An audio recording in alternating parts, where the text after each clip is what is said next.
Sonke sinamaphupho. Sifuna ukuphila impilo engcono. Sifuna ukwazi ukuthi ukuhlala emjondolo akusiyona into ejwayelekile.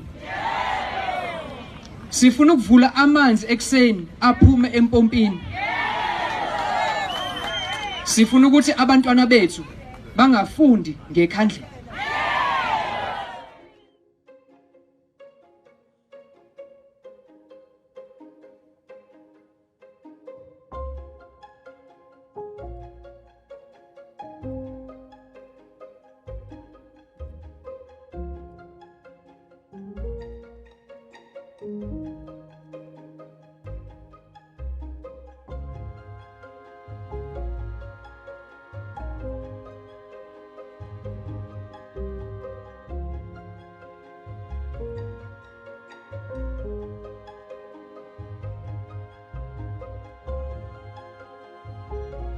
To be fair and honesty, imeya lengenile uChris Pappas kunoshintsho olube khona engenile. Lolo shintsho besingaliboni before. Angisho ukuthi laba kade bekhona before ANC kade ingasebenzi. Nabo kade besebenza ngendlela yabo. Kodwa ekufikeni kwakhe uMr. Christopher Pappas, there is a lot of change in terms of infrastructure. Most of the road then are potholes, but he tried by all means ukuthi awavale wonke lawo ma-potholes akade semgaqweni.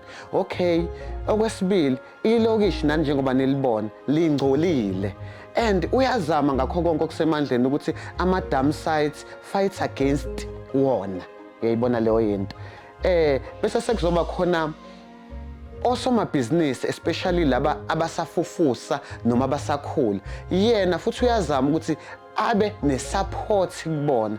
Ngingasho ngithini, ngingathi yena umuntu okwaziyo ukuthi eze kubantu, yabo, axoxisane nabantu, azizwe nekhalazo zabo abantu, and then bese kuba ne-way forward. Izinto azisafani, sekuyaklinwa njalo ekseni, nabantu abaklinayo baningi, yabo, kungconywana sesithole namabhimu, akusafani. Ezinye izinto nje eziningi seyishintshile for us. Nathi lana esisebenzayo, esisebenza kanje, siyabona nathi ukuthi siyasizakala. Masiya lapha kamasipala, thathi leso sikhathi sokuthi ubuye, mawuthi uyabuya kusasa kuthiwa uzobuya uyinikwe ipermit yakho, mawuthi uyabuya uqede mhlambe 2 years ulokhu uya kamasipala ufuna ipermit ungayitholi.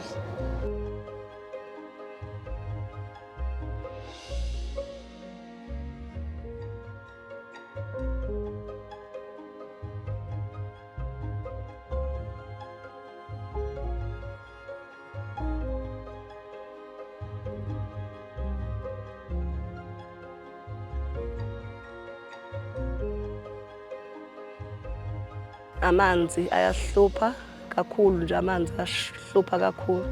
Isemadala ngeke bashodelwa kakhulu, naseKorea ngeke ngizobe ekhaya, nasebumnandini nje bashodelwa kakhulu amanzi.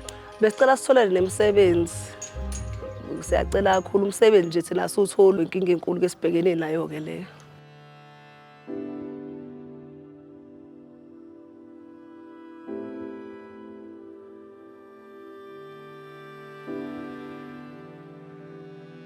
First thing was the municipal finances, and it's still work in progress. We are owed 180 million rand in outstanding rates. And there's other issues as well, but that's the core focus, because without money you can't do anything. You can give great speeches, but you can't actually deliver. So finances was a very important thing. Stabilizing those, making sure that cash flow was good, making sure that our budgets were doing those properly. Just a silly example is that we would do straight line budgeting on something like stationery. So for 10 years, your stationery budget just increases. And you kind of ask yourself, well, how many staplers can you buy? Surely if you've got a stapler and a punch, you don't need one for the next year, so there's no need to increase the budget continuously. So you save 200,000 rand by rationalizing that budget, and then that goes towards something else. So the finances was very important. Then public participation. We know what the problems are, many of them, but we want the solutions to be not only ours, but the people's solutions. Tell us what are the focus areas? How do you want us to fix your municipality? So public participation is very important, and communication with the public. Internal controls to make sure that the type of expenditure that was happening didn't happen anymore. The type of contractors that were benefiting irregularly don't benefit anymore. That performance is monitored, all of those internal controls. So those were the very important things. But then also focusing on visible service delivery. So where you do have capacity, move it to visible service delivery. The things that inspire confidence for people to pay their rates, to invest in your town, to feel proud, to say, well, I'm no longer going to dump illegally because I want to be part of the change. So painting the roads, fixing the street lights, making sure that your main roads haven't got potholes in them. You know, things like that. So the visible things that people can say, well, there's a change here, and then sustain it. We were paying R1 million a year basically for posting statements to consumers, to residents. But they would sit at the post office for 6 months because the post office is dysfunctional. So we cancelled that. And now we only SMS, MMS and email the statements, and that saves us R1 million. By keeping our money in the bank, instead of paying people as we get an invoice, we keep it, till the last 2 days of the month. So your money sits in the bank for longer, which generates interest. So we made R1.5 million on interest just with money sitting in the bank and paying people on the 15th or the 30th, like a normal business would, instead of every single day as you get the invoices. So it's small changes like that go make a big difference in the municipality. When we came in, people were scared. Staff members were scared, and we said, listen, we're not here to purge, and we're not. That's not how we work. If you do the work, you come to work on time and you deliver. I don't care who you vote for out there. Yes, I'd love you to vote for my party, but if you don't, just make sure you come to work, do your job, you get there on time, and you leave. And that's sort of been the culture that people have adapted, and they've seen that we're trying to upskill staff. We do a lot more training than we've done before. We do performance management, not for a stick, but to build people.